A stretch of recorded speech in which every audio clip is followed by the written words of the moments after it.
Olá, Andréia. Tudo bem? Estou com a Andréia Francisca da Silva Maciel, esposa do Pedro Américo Maciel, mãe do Pedro Américo Maciel Júnior e mãe do Samuel Henrique Lino Maciel. Ela irá contar para nós um pouquinho da história de vida e superação que ela e o esposo tiveram. Bom dia, Sara, tudo bem? Tudo bom. Nós tivemos uma experiência, em 2016, Na verdade, foi um milagre, de Deus. E a gente sempre ouve falar de milagres, desde criança, na escola dominical, que Jesus fez milagre, ressuscitou morto, curou cego. E a gente, passar pela experiência de milagre, para nós foi, algo sobrenatural mesmo. Em 2016, o Pedro foi para Portugal, a trabalho. E 2015, na verdade, foi em setembro de 2015. E ele estando lá, nós começamos a planejar para eu e os meninos irem também para lá, E nós fomos em janeiro de 2016, no dia 14 de janeiro. E chegando lá, nós ficamos um tempo na casa de uns amigos, tudo. E depois de 15 dias a gente foi para um apartamento. E ali nós começamos. O Pedro começou a trabalhar com um rapaz lá, que ele é brasileiro, fazia quadros, tudo. E eu num salão de cabeleireiro. E assim a gente foi uns 2 meses, quase 2 meses, que isso foi quando ele caiu mesmo, foi 1º de abril, de 2016. Eu estava lá há pouco tempo. E na quinta-feira, um dia antes dele cair, era Deus mesmo já preparando a gente, Porque eu falei pra minha patroa, pra Wilma, falei, Wilma, amanhã eu quero ficar em casa com os meninos, na sexta-feira. E assim ela falou, não, Délia, fica, qualquer coisa eu te chamo. E eu trabalhava 2 horas no meu trabalho. E assim eu fiquei em casa na sexta-feira e o Pedro teve uma folga do trabalho, onde ele fazia os quadros. E tinha um irmão da gente, que a gente conheceu numa igreja lá, o André, que foi uma pessoa maravilhosa na nossa vida, que ele falou pro Pedro que tinha 2 trabalhos pro Pedro fazer, Era um jardim, uma jardinagem, tudo. Era bico, na verdade. E o Pedro foi. Ele fez o jardim de manhã e ele me ligou na hora do almoço e falou, amor, eu vou fazer um outro trabalho com o André, e eu vou chegar um pouco mais tarde em casa. Eu falei, tá bem, tranquilo. E ele foi. E ele foi fazer uma calha de uma casa de 2 andares, 8 metros. E quando foi umas 4:30 da tarde, o André, que foi o rapaz que arrumou o trabalho para ele, chegou em casa, sozinho. E eu perguntei para ele, o André, cadê o Pedro? Ele falou, olha, minha irmã, ele caiu.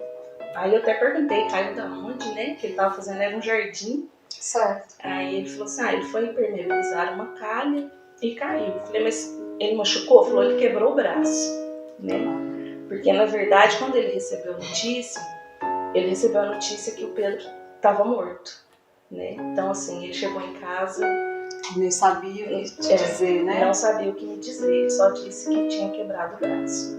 E assim, eu falei pro Pedro Júnior, falei, filho, a mãe vai no hospital que seu pai caiu. E fui. E ali eu fiquei umas 2h30, quase 3 horas no hospital esperando, Eles me chamaram. Quando eu vi que eles não me chamavam, eu fui na recepção e perguntei, sobre ele. Ele falou, olha, o senhor Maciel foi transferido para o São José, que era um hospital a 2 horas de casa, bem no centro mesmo de Lisboa. E só que o médico vai falar com a senhora espera só um minutinho. Aí eu lembro perfeitamente, como se fosse hoje, Eu entrei no corredor assim, encostei numa parede e demorou um tempinho pro médico sair, que ele estava tomando café. E assim, ele saiu, veio, perguntou quem eu era, Falei que eu era esposa do senhor Pedro, Maciel. E imediatamente ele abaixou, o rosto, pôs a mão no bolso. Falou, olha, o senhor Maciel teve uma queda, de 8 metros de altura. 8 metros de altura. Eu falei, então, ele quebrou o braço, Ele falou, sim, essa foi a menor fratura. E ele rompeu mesmo, ele teve rompimento aqui, aqui e aqui. Então ele rompeu todos os tendões e quebrou o braço nesses 3 lugares. Mas ele teve uma fratura total da bacia também. Eu falei, doutor, mas o que ele tá falando? Ele falou, não, ele não está falando, ele está em coma. Eu falei, mas em coma? Ele falou, sim, ele teve um traumatismo craniano severo. Quando ele falou isso, aí eu fiquei assim, por um tempo muda, né? E eu tinha que fazer alguma coisa, ir lá no hospital, né, pra ver. E ele falou pra mim, não, a senhora pode ir lá, porque eles vão dar todas as informações. E assim eu fiz. Nós chegamos nesse hospital, no São José, e nós ficamos uma meia horinha. E eu fiquei no corredor esperando eles me chamar. E eles estavam estabilizando ele, porque ele teve várias paradas cardíacas, né, e respiratórias. E nesse momento eu estava bem no cantinho. E eu lembro que a porta abriu, né, do CTI. E eles vieram com a maca. E eu olhei e falei, Senhor, não tinha condições, né? Ele estava com a perna assegurada no ferro, né? E a parte toda do lado direito dele estava bem destruída mesmo. Eu lembro que o afundamento do crânio dele, Sara, cabia uma concha de feijão, bem para dentro mesmo. E aí a médica disse para mim, só um minuto, André, é só um minuto que a gente vai liberar ele para alterar os tendões do braço, porque se passasse para outro dia ele perdia toda a movimentação do braço, né? E ela veio falar comigo depois. Falei, doutora, eu quero que a senhora seja bem sincera comigo, né? Eu tô aqui faz 2 meses e meio, né? Que eu cheguei do Brasil. Aí ela falou assim, olha, começou a perguntar se a gente tinha algum plano, né? Alguma coisa, se ele tinha contrato de trabalho. Falei, não, ele foi fazer um favor com um amigo dele. E ele... Tava de folga, né? Sim, tava de folga. E a gente vai operar os tendões, mas o caso do seu esposo é bem severo, é bem grave mesmo, né? Que ele tem hemorragia cerebral total, hemorragia pulmonar e na bacia. Mas a senhora pode ir embora e amanhã a senhora volta, a senhora pode entrar para olhar, para vê-lo, né? E assim eu fiz, fui embora para casa. Eu lembro que era uma noite muito fria. E no outro dia, assim, eu fiz. Fui pro hospital, né? A gente podia ficar lá 4 horas com ele. E quando eu cheguei, né? Que eu vi ele naquela situação, eu falei, Senhor, quais são os seus planos, né? Não por quê, né? Mas pra que tudo isso, né? Agora eu sei o motivo de eu estar aqui, porque eu não imaginava, eu tenho muita fissura de avião, né? Eu não imaginava estar lá naquele momento. Mas eu acreditava que Deus tinha um plano, né, na nossa vida. Tinha um propósito. Sim, né? Tinha um propósito em tudo isso. E os meninos, você chegou, contou pra eles? Não contei no primeiro momento. O que eu fiz? No mesmo dia eu levei eles pra casa dessa minha amiga, que é a esposa do André, a Gádia, e eles ficaram lá com elas. Nós ficamos lá 1 semana na casa dela. E nesse dia do hospital, que eu cheguei, né, e vi ele daquele jeito. E eu sentia, Sara, as pessoas me perguntavam, né, André, como que tá? Eu falava, gente, eu tô sentindo uma paz que eu não consigo entender, né? Eu falava, eu tô no meio de um caos, né, de um temporal gigantesco, sim. E eu tô sentindo uma paz que eu não consigo entender, né? Tanto é que quando o médico veio falar pra mim, né, ele falou assim, olha, no primeiro dia que ele veio conversar comigo, falou assim, o seu esposo, ele assim, a gente deu 7 dias de vida pra ele, né, pelo estado que a gente conhece, né, de tudo que a gente já viu, de todos os outros pacientes. Os sintomas dele? Sim, a gente deu 7 dias pra ele. Ele precisa operar a bacia, precisa operar o braço, tudo. Porque como ele rompeu os ossos, ele tinha que operar os ossos também. Mas aquele dia não, né? Mas a gente vai esperar, né? A gente chamou o oftalmo aqui para ver o olho dele, ele não tá cego, ele não ficou cego. Mas se ele sobreviver, a senhora vai ter um marido na cama, né?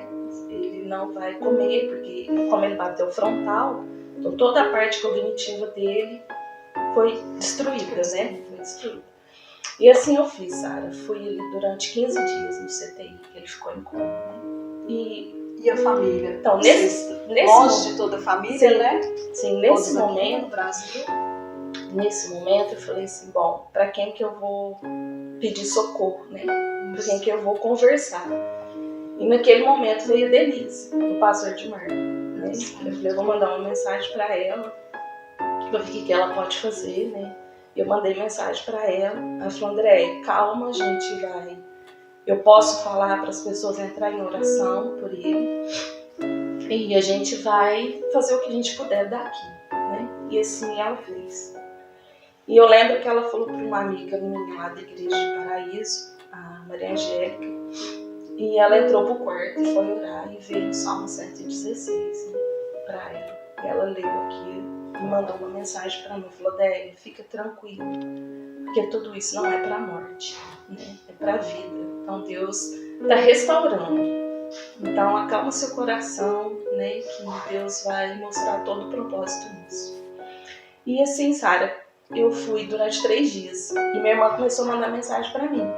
André, o que está acontecendo? Você não tinha falado nada com a sua família? Não tinha. E quando você foi para lá, você estava em São Sebastião do Paraíso, né? Não, eu tinha vindo para aqui. cá. Eu vim para cá em 2015, né? E fui para lá em 2016, certo? E eu peguei e falei, Dri, não tá acontecendo nada, né? Eu não conseguia falar com ele. Mas ela ficou insistindo, eu peguei e falei, olha, aconteceu isso, né? Ela falou assim, como que eu vou fazer? Eu falei, não, fala pra mãe e pro pai, né? Porque senão vai chegar no ouvido deles de qualquer jeito. E assim, ela contou tudo, sabe? E meus irmãos pegou e falou assim, não, nós vamos mandar você pra lá, pra você ajudar ela. E Deus tinha tanto propósito da gente não estar lá naquele lugar, que não tirava passaporte. Eles fecharam a Polícia Federal e não tirava passaporte. Eu peguei e falei, Senhor, não é pra gente ficar aqui. Mas eu não queria vir embora de forma alguma, eu relutava com aquilo, né? Porque a gente tinha uma oportunidade gigantesca naquele lugar, né? Planejado. Sim, escola para os meninos, tudo. Mas quando o Pedro acordou, né, depois de 15 dias, né, que ele ficou em coma, que quando ele acordou, que eu vi assim, Senhor, não é o Pedro, né? Ele não conseguia falar, né, balbuciar muito mal, não lembrava de mim em momento algum, não lembrava dos meninos. E eu fiquei assim, pensando, Senhor, o que eu vou fazer, né? Porque aí eu fiquei 15 dias na Gade, eu fiquei 15 dias na casa de outra amiga minha, uma semana eu acho. E quando ele saiu do coma, a minha família começou a mandar mensagem pra mim. André, vem embora. Né? Eu falava assim, eu não quero ir embora. Né? Eu preciso que o Pedro pelo menos ande. Né? Vai embora andando, porque da forma como ele tá, não tem como. Aí, Sara, ele tinha uma cirurgia marcada do braço no dia 21 de abril, né? 20 dias após o acidente. Ele operou a bacia com 8 dias e ele precisava operar o braço, né? No dia 21 de abril. Uma semana antes do dia 21, ele começou a ter febre, os médicos não atendiam. Trocaram a sonda de alimentação, fizeram tomografia, nada, parecia nada. Depois de uma semana do dia 21, os médicos pediram radiografia para operar o braço dele. Foram 5 médicos, eu lembro direitinho, na volta da cama dele. Falou assim, eles falam não percebi, né, lá. Não percebi que estás a ver aqui, né, que os ossos todos estavam restaurados do braço, né. Então foi o primeiro milagre, foi o primeiro milagre na vida dele, foi o braço. E assim a gente foi vivendo, ele ficou 15 dias no CTI, 5 dias na UTI e um total de 42 dias internado, né? E nesse período, Sara, a gente conheceu o pastor Aldemir, né, que era da Assembleia lá, que era a igreja que a gente ia. E eles assim abraçaram a gente mesmo, acolheram. Então ele levava o Pedro todos os dias para fisioterapia. Cuidado do Senhor. Sim, cuidado do Senhor. E com uma semana de fisioterapia, que ele ficou em pé, né? A médica, a fisioterapeuta Suzana, era uma angolana, disse para ele, falou assim, não percebo o senhor Américo em pé, andando, não estou a perceber isso, não consigo entender isso. E eu vi o Senhor estar restaurando, né? O Senhor está colocando ele de pé. Com uma semana que ele tinha saído, o médico não tinha falado que ele não ia andar nunca mais, né? Por causa da fratura da bacia.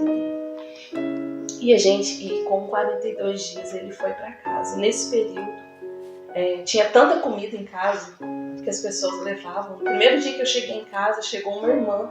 Ela morava 2 horas da minha casa. Ela era da Maranata. Ficou sabendo. Chegou em casa, Sara, com tanta compra que eu falei, Senhor, eu não mereço tanto cuidado, né? A gente não imagina, né?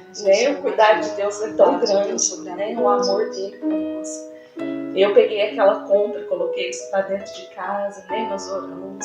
E chegava gente, irmã, nós viemos aqui pegar contas da irmã para pagar. Tem contas para pagar. Isso sem você pedir nada. Nada, porque eu tinha levado um dinheiro, né? Mas aquele dinheiro estava acabando, porque a gente pagava passagem, então a gente sobrevivia. A gente estava sobrevivendo, fazia muito pouco tempo que a gente estava lá. E ele, quando estava trabalhando, chegava uma renda. Sim, chegava uma renda, né? Pra gente. E o pastor Aldemir foi em casa um dia e falou, minha irmã, eu tô aqui, né? Para o que a irmã precisar. Né? O que a irmã precisar. Pode pedir, pode falar com a gente. E eu, Sara, meu coração ficava tão assim, rendido, sabe? Eu falava, Senhor, eu não vou pedir nada, né? Porque eu já tô sentindo o cuidado do Senhor com a gente. A gente foi inscrito num programa lá, Loja do Cidadão.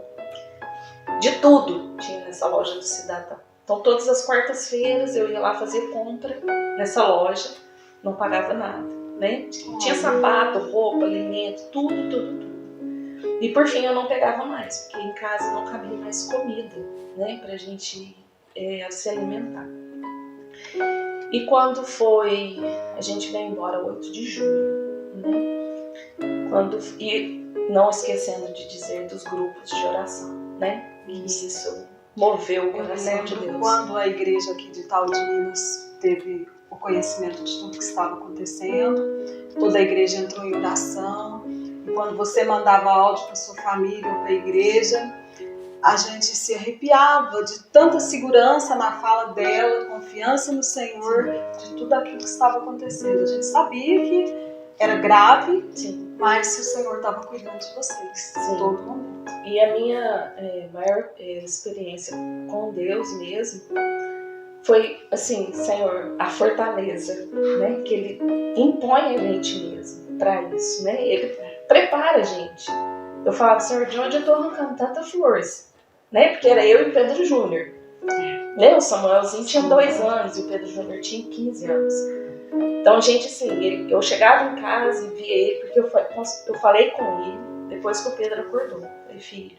Porque ele falava, mãe, meu pai está no hospital até hoje, ele operou só o braço. Né? Então, quando ele acordou, quando ele acordou, eu falei, filho, aconteceu isso, né? Eu falei pra ele. Ele até ficou bravo comigo, falou, mãe, a senhora era a única pessoa que a senhora tinha que era eu, né? A senhora tinha que confiar em mim. Eu falei, não, filho, foi pelo Samuel, né? Que eu precisava dele, cuidando do Samuelzinho. Porque eu ia todos os dias, Sara, no hospital. Eu ia trabalhar e ia pro hospital, todos os dias. E no dia que ele acordou, eu não fui, que era no domingo, pra ficar com os meninos em casa um pouco. E quando foi dia 8 de julho, que foi uma semana antes, né, da gente ir embora, que eu resolvi mesmo. Falei, não, Senhor, ele já estava andando, né, bem lentamente, ele foi recuperando, né, aos poucos. Falei, não, Senhor, não é aqui, né? A gente veio aqui, o famoso correr atrás do vento, né, que as pessoas falam, correndo atrás do vento, né? A gente foi para uma vida financeira melhor, né? Porque a gente sempre lutou, né? Vida financeira, sempre lutou. Quando a gente viu a oportunidade, vamos lá, né? E a gente não aprende que é primeiro o reino, as outras coisas, né? Eles são acrescentadas. Ele manda de graça pra gente, né? E quando eu entendi esse propósito, falei, não, eu vou embora, né? Falei, eu vou embora. Não tinha 1 centavo no bolso, R$1. Uma amiga nossa, de Paraíso, fez um depósito na época de R$2.000, né? Que foi o que segurou a gente lá esse período, né? Do acidente até a gente ir embora. E uma amiga minha falou falou assim, André, eu vou te emprestar secador, porque aí no último mês eu não podia mais trabalhar porque ele estava em casa e não tinha condições dele ficar sozinho com o Pedro Júnior. E precisava de cuidados. Precisava de cuidados. Então, nesse último dia, que foi um sábado antes da gente ir embora, ela juntou todo um sapato que ela tinha lá, mais novo, fez um bazar, né, vendeu, me emprestou o secador, né, tudo de salão. Eu trabalhei um dia em casa e eu consegui R$450, né, foi o dinheiro que a gente veio embora pra cá, né, então quando a gente chegou aqui.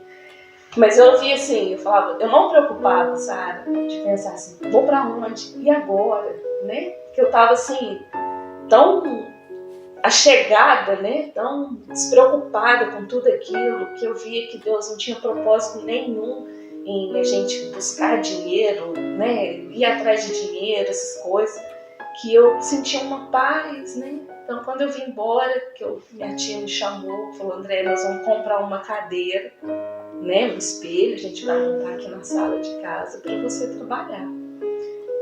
Foi o único momento que eu falei assim, meu Deus, né, vou começar lá do zero, né, lá do zerinho, de novo, né. E eu falava assim, mas como que eu vou, né, comprar material, como é que eu vou pagar, né, as coisas. Eu não tinha cliente, eu tinha algumas clientes, né, antes, mas como que eu vou fazer? Mas quando Deus falou assim, minha filha, continue em paz, né? Faça, não tenha medo. E assim eu fiz, né? Montei o salão, né? E Deus foi abrindo as portas, assim, que eu falava, Senhor, é imerecedor isso, né? Não é pra mim, isso não é pra mim, não pode ser. Tudo que eu fui pra Portugal, né? Pra ter uma vida financeira melhor. E o Senhor está me dando agora, aqui em Itaú. As pessoas falam, Andréia, você voltou para Itaú, você está doida. Eu falei, gente, eu estou debaixo da vontade de Deus. Eu saí um minutinho, olha o que ele fez, né? Porque o acidente foi assim para parar a gente. Para ele mostrar quem está cuidando da situação. Sou eu, não são vocês. Então vocês chegam a mim, que eu derramarei chuva de bênção sobre a vida de vocês. E hoje o Pedro tá aí, né? Pra todo mundo ver. Já corre. Ontem mesmo ele falou, amor, fui correndo lá embaixo da padaria. Trabalha, come sozinho, conversa. E tá aí a bênção de Deus pra todo mundo ver. É presbítero na nossa igreja. É presbítero, né? A Andréia cabeleireira, trabalha duro, né, Andréia? Trabalha duro. E é a bênção que Deus tem derramado sobre nós, assim, abundantemente, né? Mesmo não merecendo, porque nós não merecemos, né? Mas Ele é maravilhoso. Então, assim, eu queria agradecer cada oração. O pastor Miqueias mandava uma mensagem para mim, né? Falava, minha irmã, como que tá aí? Eu falava, pastor, tudo em paz, né? Tanto é que ele falava pro Pedro, a gente, naquele turbilhão, a gente via, né, o que estava acontecendo. E a Andréia sempre falava que estava em paz. E estava serenidade, Andréia. Sempre, sempre.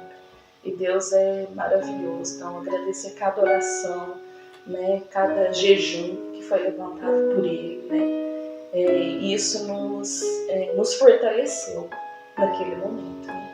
Porque eu estou contando um pedacinho, né, pouquinho, né? Porque o que a gente viveu foi muito maior, né, do que tudo isso que eu tô falando aqui.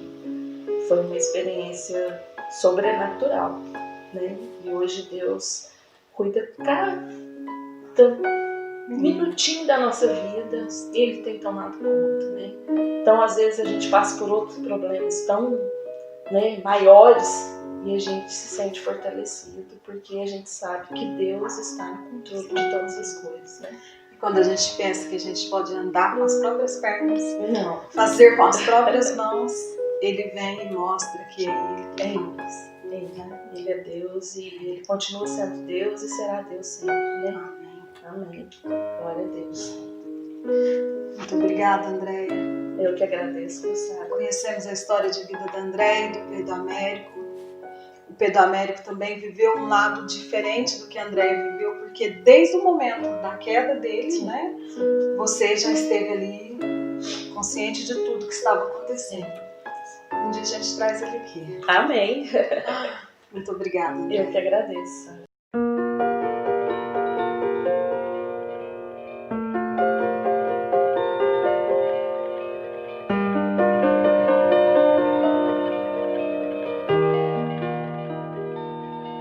So faithful, so constant, so loving and so true, so powerful in all you do. You fill me, you see me, you know my every move. You love for me to sing to you. I know that you are for me. I know that you are for me. I know that you will never forsake me in my weakness. And I know that you have come now, even if to write upon my heart, to remind me who you are.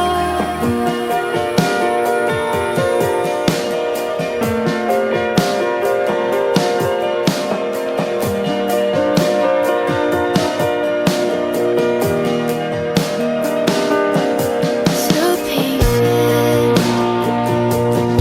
so gracious,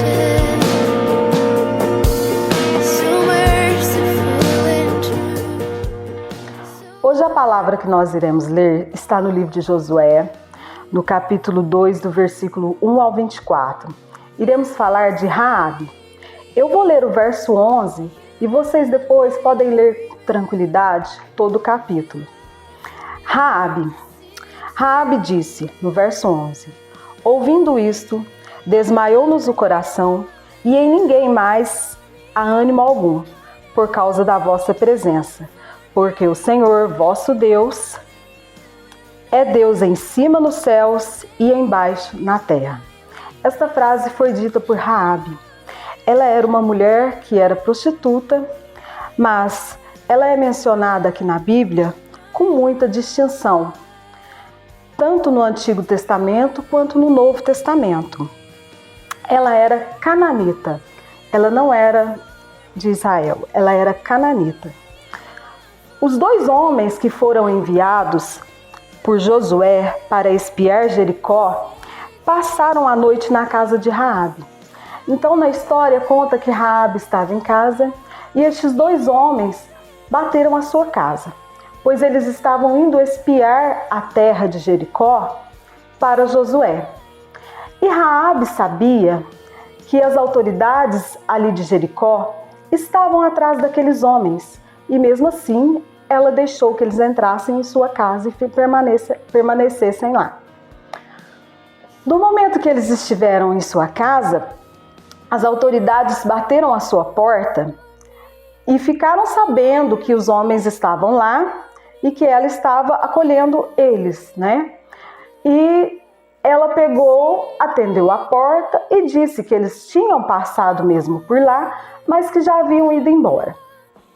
E Raabe ali protege aqueles homens, eles se escondem numa parte de cima de sua casa. Raabe sabia que era perigoso o que ela estava fazendo.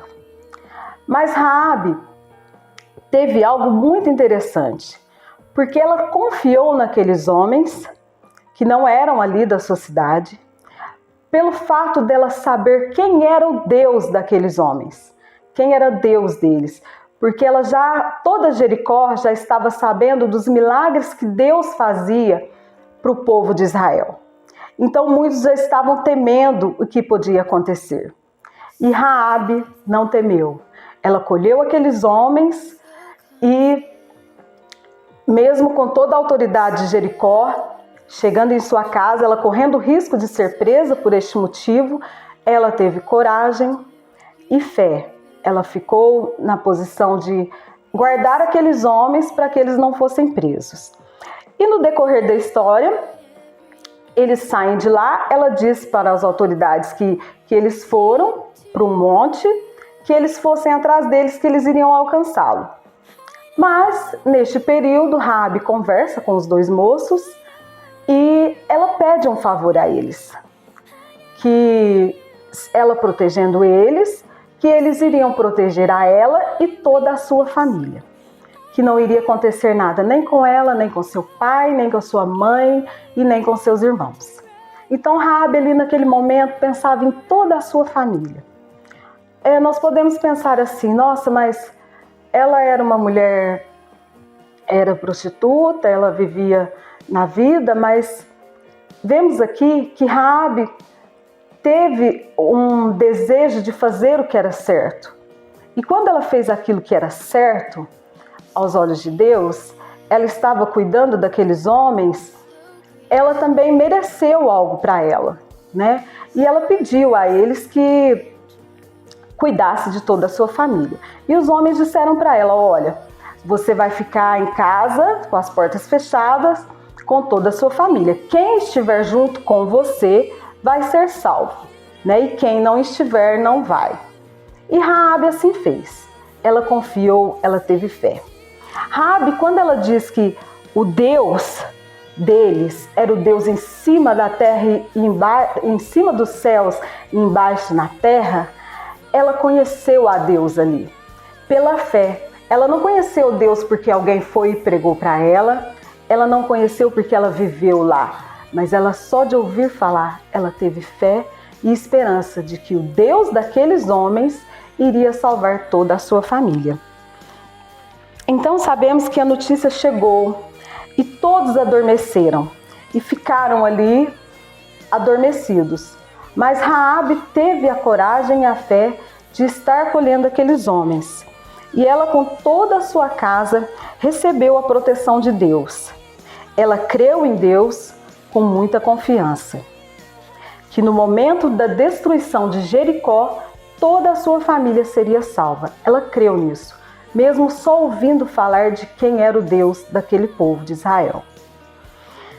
Ela se casou com um homem que se chama Salmão, né? Na palavra não fala aqui, mas ela se casou e ela teve uma vida normal, uma vida boa. Ela mudou totalmente a vida dela depois que ela conheceu aqueles homens.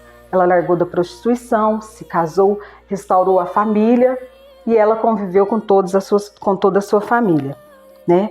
E Raabe e Salmão fizeram parte da genealogia de Jesus, né? Então a fé de Raabe naquele momento triunfou ali para que tudo percorresse como Deus havia feito, como Deus havia mandado. Aqueles homens foram ali protegidos por ela, né? E ela recebeu algo em troca muito maior, que foi a salvação de toda a casa de Raabe. Raabe foi um exemplo de mulher. E nós vemos aqui que Deus mostra que Ele usa mesmo a pessoa que não está no caminho. Ele usou Raabe, ela se converteu, toda a sua família se converteu.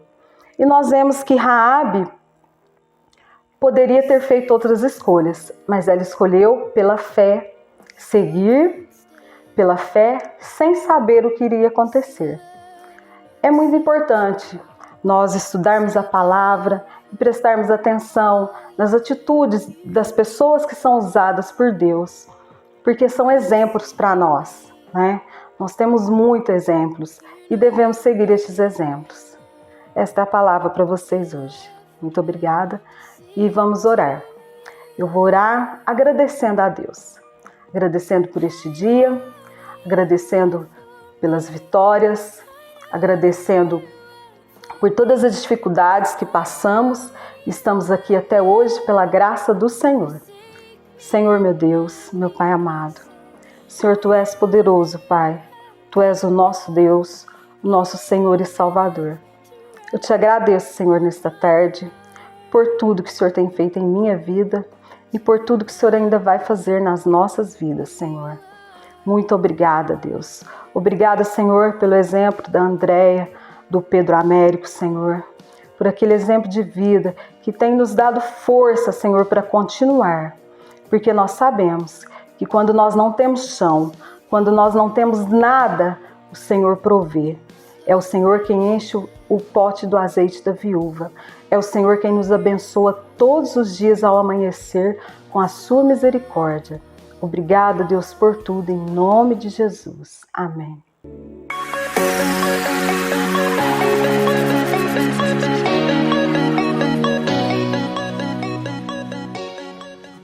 Meninas, hoje no Momento Mulher, nós vamos aprender a preparar a pele para a gente fazer uma maquiagem. É uma maquiagem simples, então nós vamos aprender passo a passo. Hoje vai ser só a preparação da pele e passar a base. Oi, Rebeca. Oi, Sara. Oi, meninas. Boa tarde, tudo bem? Tudo bom. Convidei a Rebeca. Ela não é profissional, nem eu, mas nós vamos aprender juntas a preparar a pele. E é isso que eu quero passar para vocês, que vocês vão aprender e vão dar conta de fazer em casa. Ah, mas eu não sou profissional. Nós também não somos. Então vamos aprender juntas. Rebeca, primeiro, o que eu faço em primeiro lugar?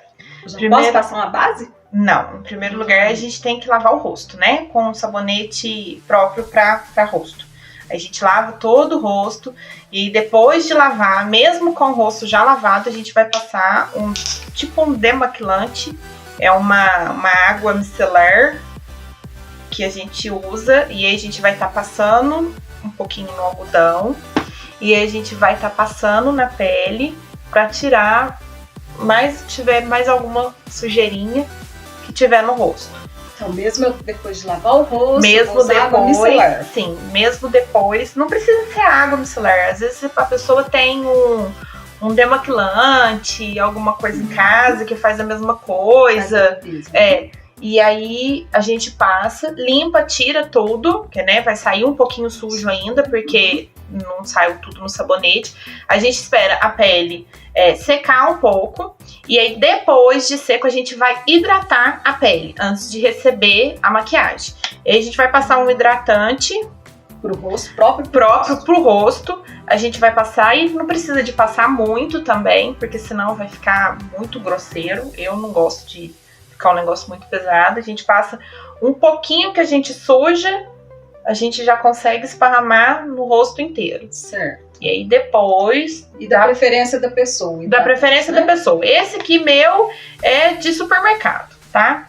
A gente, próprio para rosto. E aí a gente passou, a pele já tá hidratada, a pele, já tá preparada. Aí o que nós vamos fazer? Nós vamos pegar o pincel, tá? Tem gente que gosta de passar base com a mão. Eu, no começo, eu passava com a mão. Eu passo com os dedos ou com aquela esponjinha redondinha. Você sabe que aquela esponjinha, ela tem que estar molhada, né? Ah, não sabia. Ela tem que estar molhada. Você tem que pegar aquela esponjinha, você tem que pôr ela debaixo da torneira mesmo, encharcar, porque ela é pequenininha, ela vai crescer.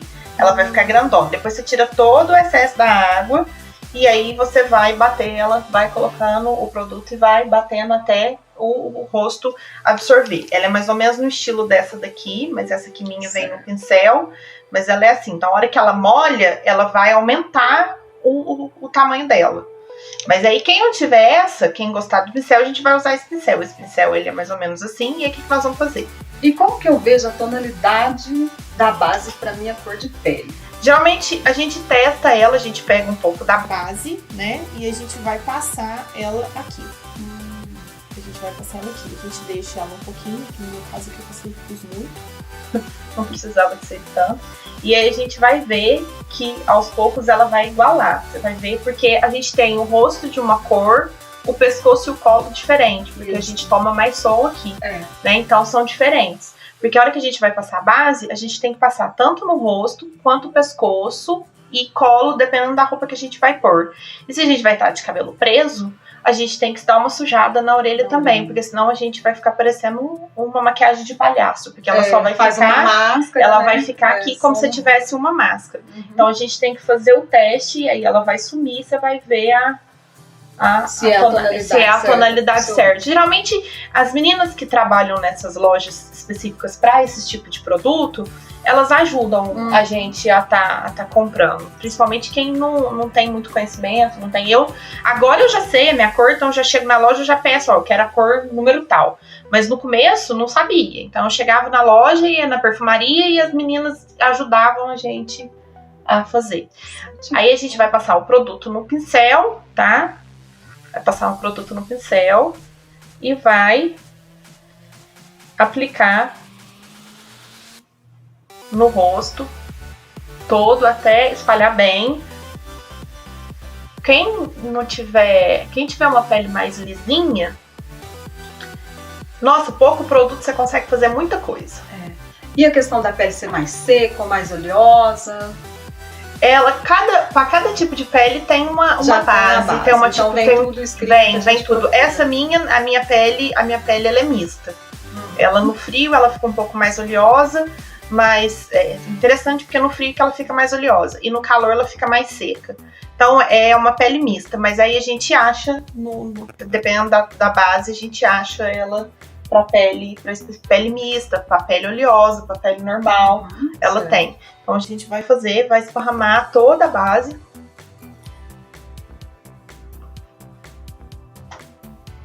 Já mudou bem a tonalidade de um lado. Já, olha pra você ver. Porque tá bem rosado, né? Por causa do sol. E olha que eu não tomo muito sol no rosto. Mas olha a diferença. Daqui que tá sem a base e aqui que já tá com a base. Certo. Na testa a mesma coisa.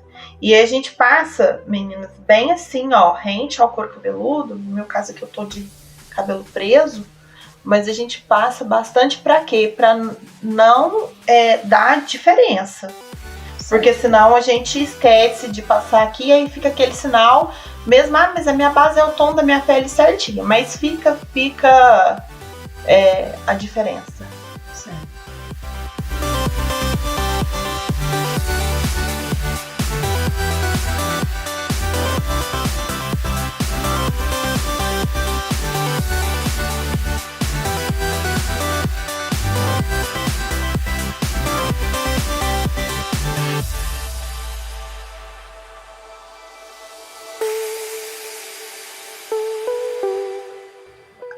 Então, terminado, meninas, do outro lado, né, nós esparramamos, passamos no pescoço, não passei no colo, porque eu tô de blusa tampada, esparramou na orelha, tô com a pele toda pronta de base.